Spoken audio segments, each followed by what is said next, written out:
There's an e-commerce company called Coupang. It's losing 1 trillion won a year. The deficit is doubling every year, but they're also doubling their sales. They're losing 1 trillion won on 50 trillion won in sales. It's a big enough company, but it's still a privately held stock. Strange, right? Despite continuing to lose money, they say they're aiming for 20 trillion in revenue. Coupang, a South Korean company. Actually, it's an American company. It's losing 1 trillion won a year. The deficit is doubling every year, but they're also doubling their sales. They're losing 1 trillion won on 50 trillion won in sales. It's a big enough company, but it's still a privately held stock. Strange, right? Despite continuing to lose money, they say they're aiming for 20 trillion in revenue. Coupang, a South Korean company. Actually, it's an American company. In 2014, it received $100 million from Sequoia Capital, $300 million from a BlackRock consortium, and $1 billion from SoftBank. 1 billion. At this point, you have to wonder what SoftBank is doing. It has big revenues, but it loses 1 trillion every year. And yet, in 2018, it received another $2 billion in investment from SoftBank Vision. This is a fund created by SoftBank called the SoftBank Vision Fund.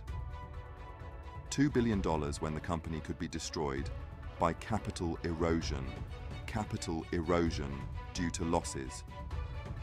Coupang's CEO emphasizes only revenue in media interviews. He says deficits are fine. There's no strategy for the deficit, just that they're going to double the size of their investment. In 2014, it received $100 million from Sequoia Capital, $300 million from a BlackRock consortium, and $1 billion from SoftBank. 1 billion. At this point, you have to wonder what SoftBank is doing. It has big revenues, but it loses 1 trillion every year. And yet, in 2018, it received another $2 billion in investment from SoftBank Vision. This is a fund created by SoftBank called the SoftBank Vision Fund. $2 billion when the company could be destroyed by capital erosion due to losses. Coupang's CEO emphasizes only revenue in media interviews. He says deficits are fine. There's no strategy for the deficit, just that they're going to double the size of their investment. Why is he doing this? You should know the chairman of SoftBank. His name is Masayoshi Son. Let's look at his first investment myth in the 1990s. It's about Jerry Yang.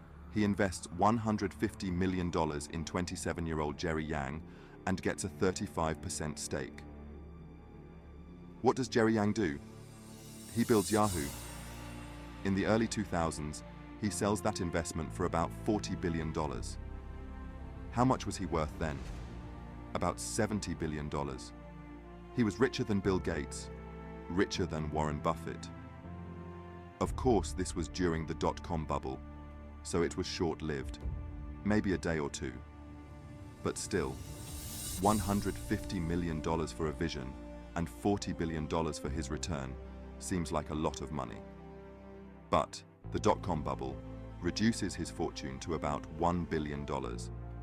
His throne is gone for a while. He says those years were too hard for him. What are you going to do with $10 billion?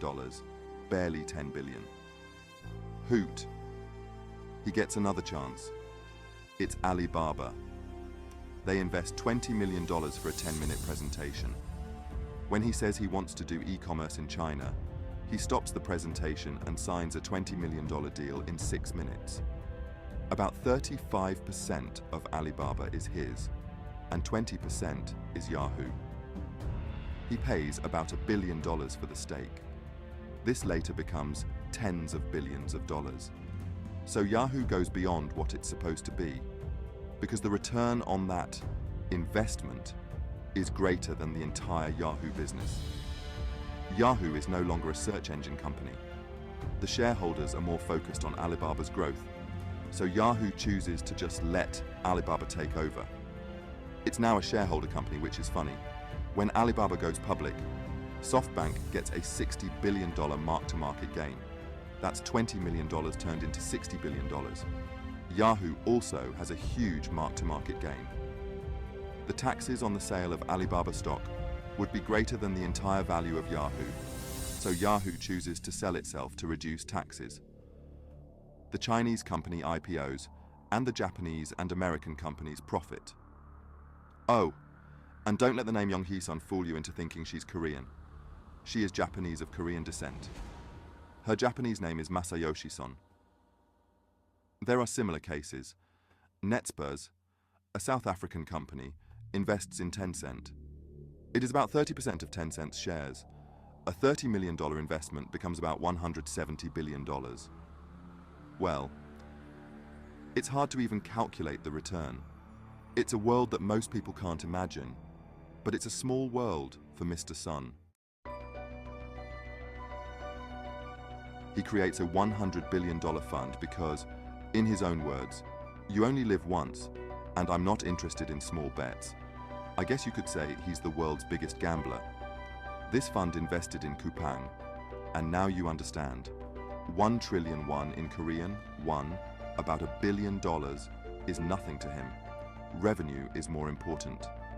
From his point of view, it's more important to grow in size than to lose money right now. He wants to see hundreds of times the return in the future, which is why he invested another $2 billion in a loss-making company. So what is his ultimate goal? No company or technology can exist forever, he says. SoftBank will create a free network of evolving companies. He says that as a group of entrepreneurs, they are eternal, calling it a comradely union. So he created a $100 billion fund. What's mind-boggling is that this is just the first phase. 100 billion is just the first phase. If you think that's too big a number, let's look at the size of the world's IT-related funds. In 2017, the second largest fund after SoftBank Vision Fund was Silver Lake Partners V. It's 15 billion. The third largest was Bitsa Equity Partners at 11 billion. It's 6 times the size of the second largest fund, and it's bigger than all the IT funds in the US combined. So, how did Young-hee Son create such a large fund? No matter how rich and big he is, he can't invest $100 billion alone.